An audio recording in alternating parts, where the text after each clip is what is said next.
Good morning student. आज हम आपकी कक्षा का हिंदी साहित्य का पाठ 14 सोना यहाँ पर पढ़ेंगे। सोना पाठ की लेखिका हैं महादेवी वर्मा। महादेवी वर्मा छायावाद युग के कवियों में से एक हैं। वह पशु प्रेमी थी, यानी कि पशुओं को बहुत प्रेम करती थी। इनका जन्म 26 मार्च 1907 ईस्वी में फर्रुखाबाद उत्तर प्रदेश में हुआ था। इलाहाबाद विश्वविद्यालय से इन्होंने संस्कृत से एमए किया और लंबे समय तक हिंदी साहित्य में अपना सराहनीय योगदान दिया।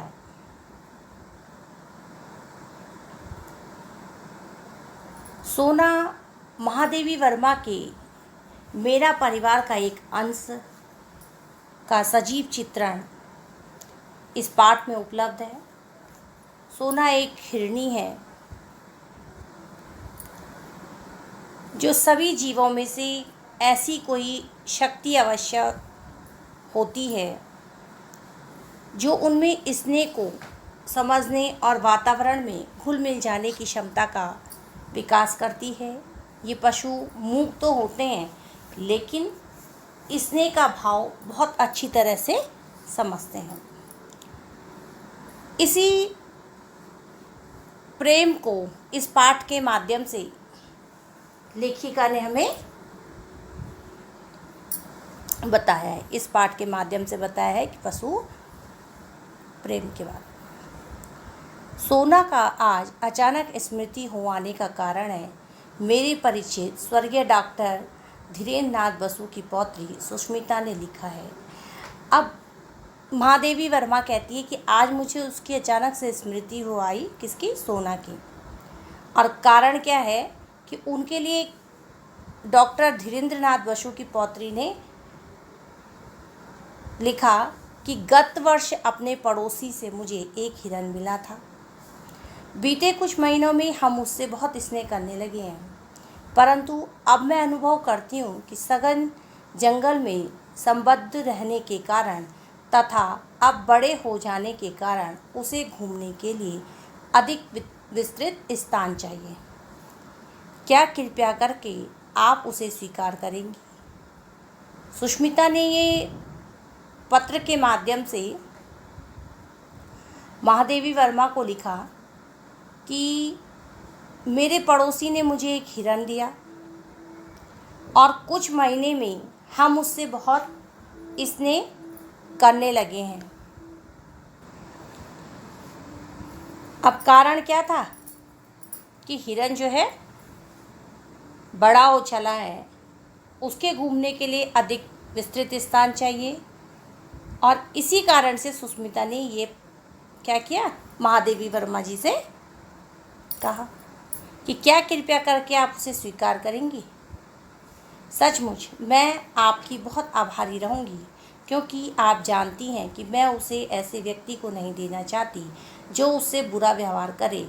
मेरा विश्वास है आपके यहाँ उसकी भली भांति देखभाल हो सकेगी।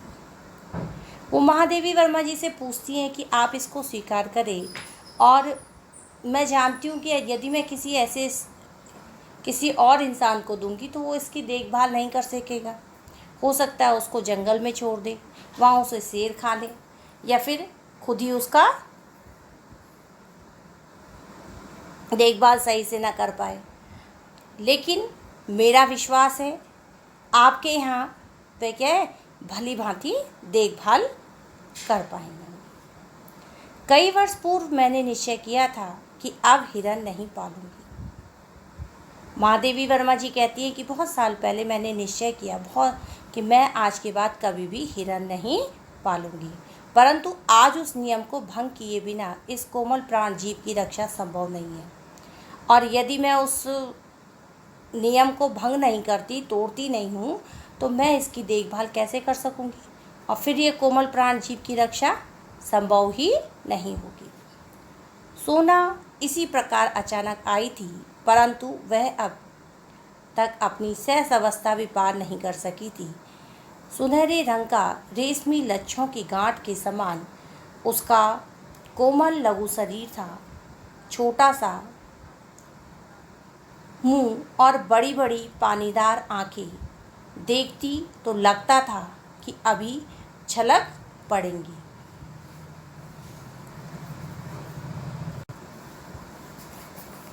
कई वर्ष पूर्व लेखिका ने निश्चय किया कि मैं हिरन नहीं पालूंगी, परंतु उस बच्चे को देखकर जो है उनको क्या आया, तरस भी आया कि यदि मैं नहीं पालूंगी तो इस बच्चे की देखभाल कौन करेगा।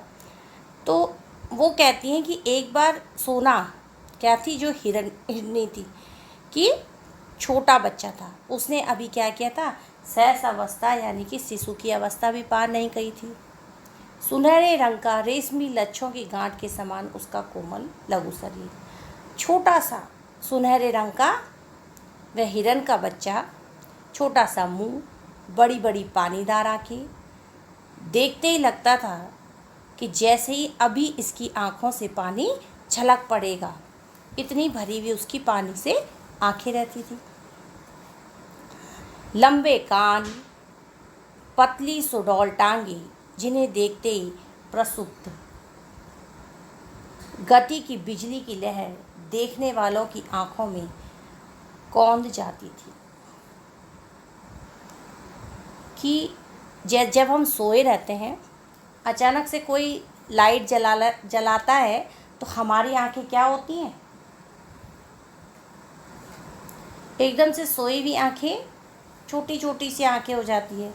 तो प्रसुप्त का अर्थ होता है सोई हुई, कि किसी ने बिजली खोली और हमारी आंखें जो हैं एक चमक के कारण बंद सी होने लगती हैं। तो हिरनी की जो शरीर था वह सुनहरे रंग का था, लंबे कान, पतली पतली टांगे थी, जिन्हें देखते ही गति की बिजली की लहर देखने वालों की आंखों में कौंध जाती थी। यानी कि जो उसको देखता था उसकी चमक इतनी थी कि उनकी आंखें जैसे ही अंधेरे में बिजली जलती है, आंखें बंद होने लगती है, ऐसे ही उसके सुनहरे रंग, उसकी सुंदरता को देखकर लोगों की आंखों में प्रभाव पड़ता था। सब उसके सरल शिशु रूप से इतने प्रभावित हुए कि किसी पकवर्णा रूप सी के लिए उपयुक्त सोना, सुवर्णा, स्वर्णलेखा आदि नाम उसका परिचय बन गए। अब लोग उसकी चमक से इतने प्रभावित होते थे कि लोगों ने उसको अलग अलग नाम दिया। कोई कहता था इसका नाम सोना रख दो, किसी ने कहा स्वर्णा रखो, कोई कहे स्वर्णलेखा आदि नाम उसका क्या बन गया, परिचय बन गया। कोई सोना बोलता, कोई स्वर्णा कहता, कोई स्वर्णलेखा कहता। क्यों? क्योंकि वह देखने में इतनी सुंदर थी। परंतु उस बेचारे हिरन शावक की कथा तो मिट्टी की ऐसी व्यथा कथा है जिसे मनुष्य की निष्ठुरता गिरती है। अब वो हिरन का जो शावक यानी कि बच्चा था, उसकी कथा ऐसी है जैसे कि मिट्टी की ऐसी व्यथा कथा, कि सब कुछ जैसे मिट्टी में मिल जाना, जिससे मनुष्य की निष्ठुरता यानी क्रूरता का पता चलता है। बेचारी सोना भी मनुष्य की इसी निष्ठुर मनोरंजन प्रियता के कारण अपने अरण्य परिवेश और स्वजाति से दूर मानव समाज में आ पड़ी थी। कि हुआ क्या था कि किसी मनुष्य ने निष्ठुर यानी कि जो क्रूर व्यक्ति होते हैं, क्रूर होते हैं, जैसे किसी को शिकार करने का शौक़ होता है और उसने उस शिकार किया और वो मर गया। कौन? सोना की माँ। तो वो क्या हुई, वो बेचारा, तब उसके बाद क्या हुआ कि सोना जो है इंसानों के बीच आई। अब उसको वो जानवरों वाला वातावरण इंसानों के बीच तो मिलता नहीं। तो लेखिका कहती कि बेचारी सोना भी मनुष्य की इसी निष्ठुर मनोरंजन प्रियता के कारण, किसके कारण, कि मनोरंजन के कारण लोगों ने क्या करा, किसी ने उसकी माँ को मार दिया। अपने अरण्य परिवेश और सजाति से, जो उसका, जहाँ उसका पालन पोषण होना था और जहाँ उसने रहना था, पर उस परिवेश से दूर कहाँ बसी, मानव समाज में, यानी कि इंसानों के बीच आ बसी।